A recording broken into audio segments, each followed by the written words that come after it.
moving right into this morning, we're really excited to have our first speaker this morning, who I'm sure many of you are familiar with her work. She's just an amazing woman. Yes, yeah, so we're quite excited to have her here. Cindy Blackstock, the Executive Director of the First Nations Child and Family Caring Society of Canada, and she's going to be speaking about bringing justice to Indigenous communities.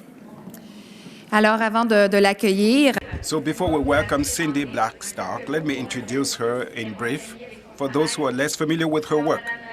So Ms. Blackstock is an adjunct professor at the University of Alberta and a member of the Gibson First Nations. She has 25 years experience in the field of child welfare in the Native communities. Her work has been recognized through many prizes and many organizations, including the National Aboriginal Achievement Group and the Noble Women's Achievement and the Frontline Defenders. Cindy made the headlines recently, and that's why we're delighted to have her with us this morning, when she won a brilliant victory before the Canadian Tribunal, the Human Rights Tribunal, which ruled that the federal government should reform child welfare in the reserves. This victory is the result of many years of relentless work. We're delighted to hear her talk to us about this. Ms. Blackstock has the floor. So welcome to Algonquin territory, all of us. All of us.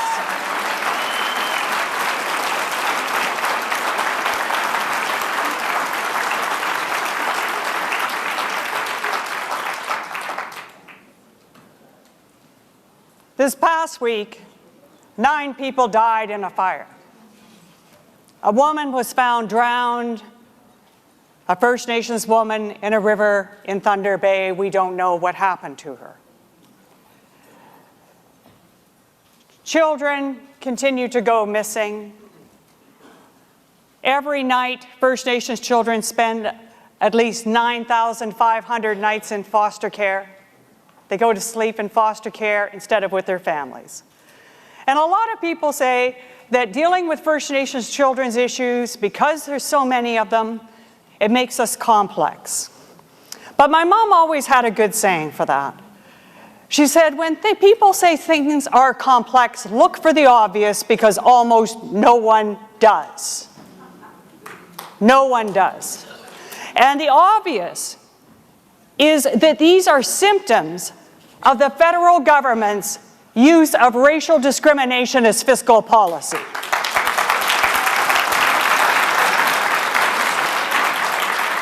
When since Confederation you say to First Nations children, as a non-Aboriginal girl said, is that discrimination is when the government says you're not worth the money.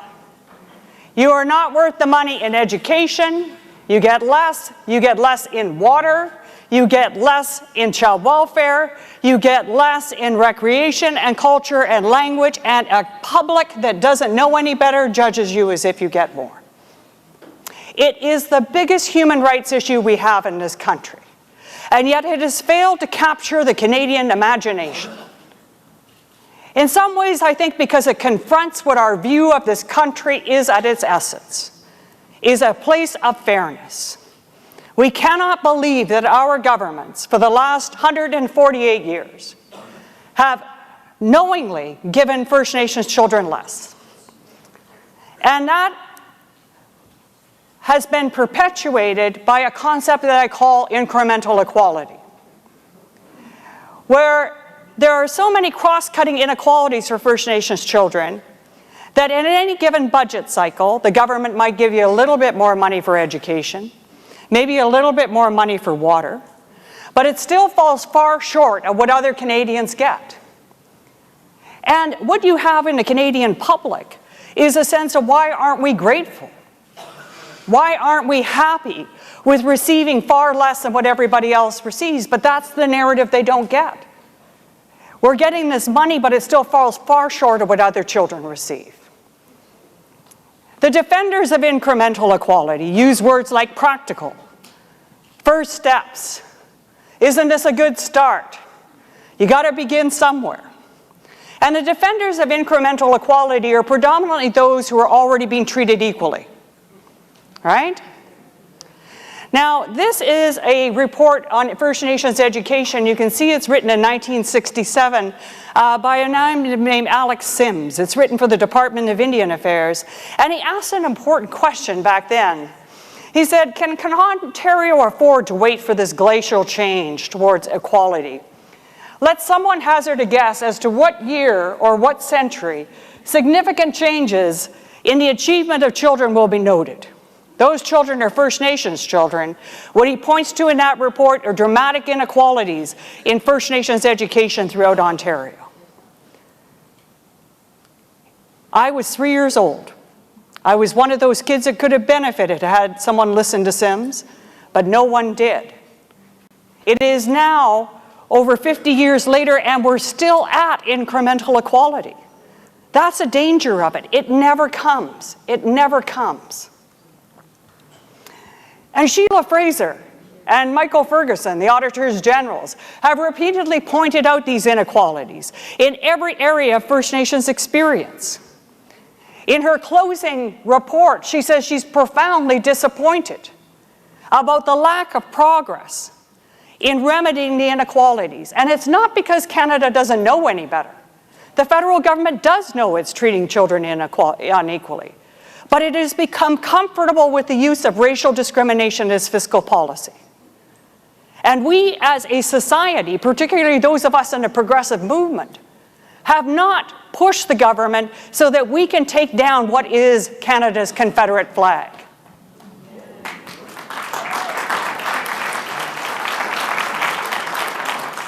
Now you can continue to study. You can continue to work with the government.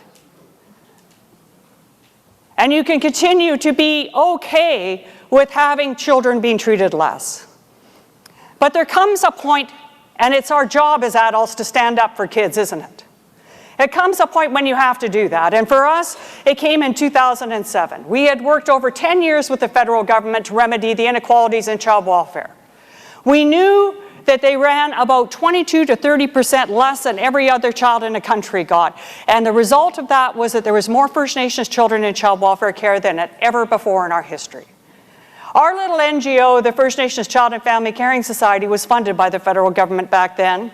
And we had a sneaking suspicion that if we filed a human rights case against the federal government, then maybe that would end. But when we created the Caring Society, we had a piece of advice from an elder, and I pass it on to you because I think it's important for our collective work. He said, never fall in love with the Caring Society, and never fall in love with your business card. Only fall in love with the children, because there may come a day when you have to sacrifice both those things for them.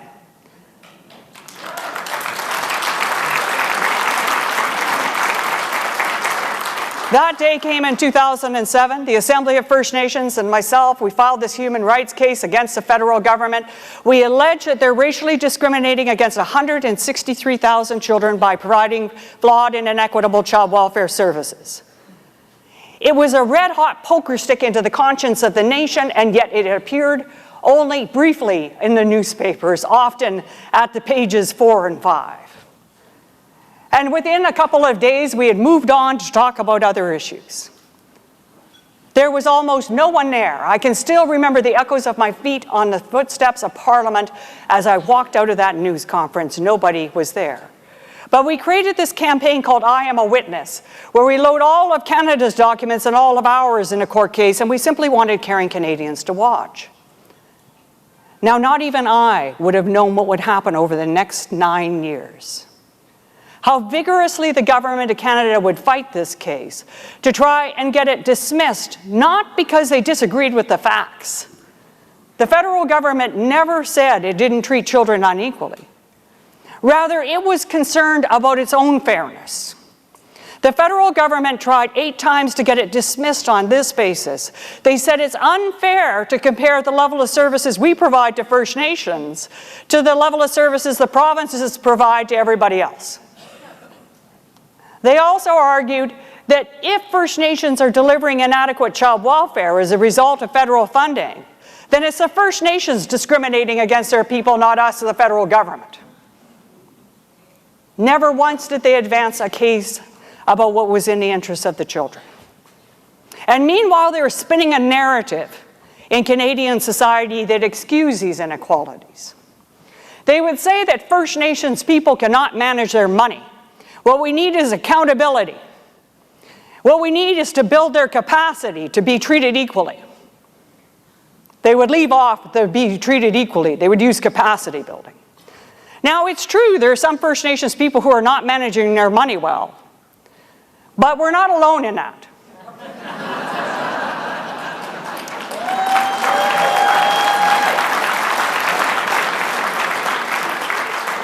I just saw, as you did, what happened in Quebec, and no one is putting forward a white male Financial Accountability Act as I yet. But maybe that's what we need.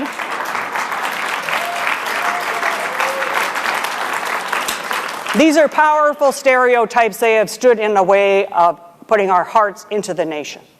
They have robbed First Nations children of their childhoods, and they have robbed all of you of that real ability to stand on guard as the national anthem requires us to do. And here is the consequence. One of the documents filed at the tribunal, it took my breath away, showed that First Nations children are 12 times more likely to be in foster care. And you could think about it that way. Or and the reasons are poverty, poor housing, and substance misuse related to multi-generational trauma. Or you can think about it the way that kids themselves think about it. Who here has left some kids at home while you came to this event? Are you thinking about them? Kids think about it as how many nights till I see my mom? When you add up the number of nights that First Nations children have spent in foster care between 1989 and 2012, we're talking 66 million nights or 187,000 years of childhood. See, the problem with incremental equality is children do not have incremental childhoods, right? And that's why we can't put their childhoods on hold in the meantime. Remember I said the federal government knows what it's doing.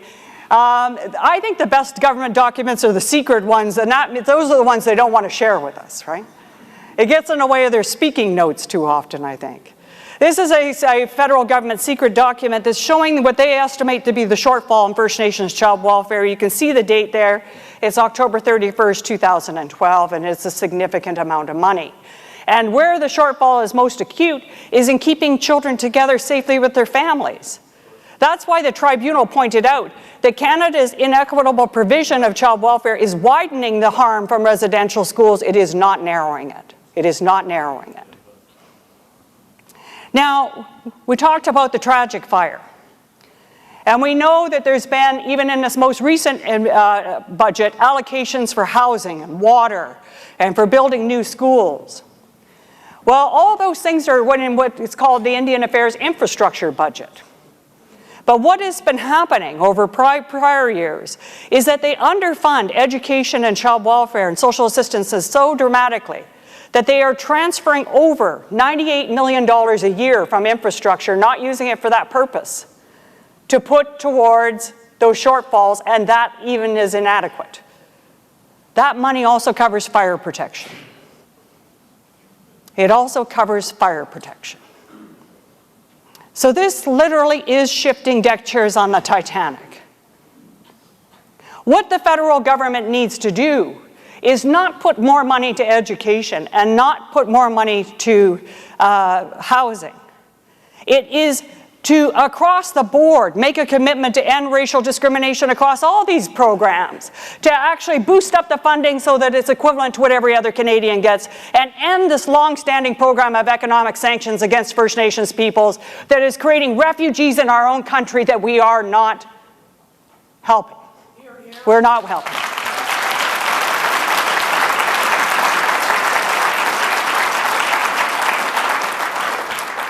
So what does it feel to be one of the kids who's not worth the money? This is another document from the federal government showing if you were off reserve and you required a wheelchair, a lift, and a stroller, if you are a non-Aboriginal child in this province, you get all those items. But if you're First Nations, you get one piece of equipment every 5 years. I've seen this firsthand as I saw a little boy trying to stand with cerebral palsy in a standing frame that was held together with duct tape. When I called the federal government and asked them when we could get this replaced, they said our timetable is another couple of years. But his childhood was not put on hold for that period of time. So the tribunal, after the federal government tried to get it dismissed but unsuccessfully, the tribunal finally ruled on January 26th. And what the tribunal found is that for the first time in the world, a developed country, our country, was found to have racially discriminated against 163,000 children, and they were ordered to immediately stop. But they haven't done it. They have not done it. What they have done is released a budget. Now, some people say, why aren't you thankful for $71 million in child welfare? Most people would be very happy with that, with their cause. But that falls far short of what is needed. And it also perpetuates this use of racial discrimination as fiscal policy. I have a dream for Canada's birthday. And so do the non-Aboriginal children I work with and the First Nations children. I want to see a country where First Nations children no longer have to spend their childhoods fighting for equity, and a country where everyone knows that that's wrong, to give a child less because of who they are. I want to give this country the bedrock of fairness and coherence with its values that it has been robbed of for 148 years. But I cannot do that without all of you. There are many equity movements, and all of which are just and important. But as Justice Frankfurter of the U.S. Supreme Court said, there is no greater inequality than equal treatment of unequals. And there are very few groups that experience, in fact, I would challenge to find one group that experiences the type of racial discrimination as fiscal policy that First Nations have been subject to since Confederation. So if you want to make reconciliation real, I think it begins with not saying sorry twice. Thank you very much.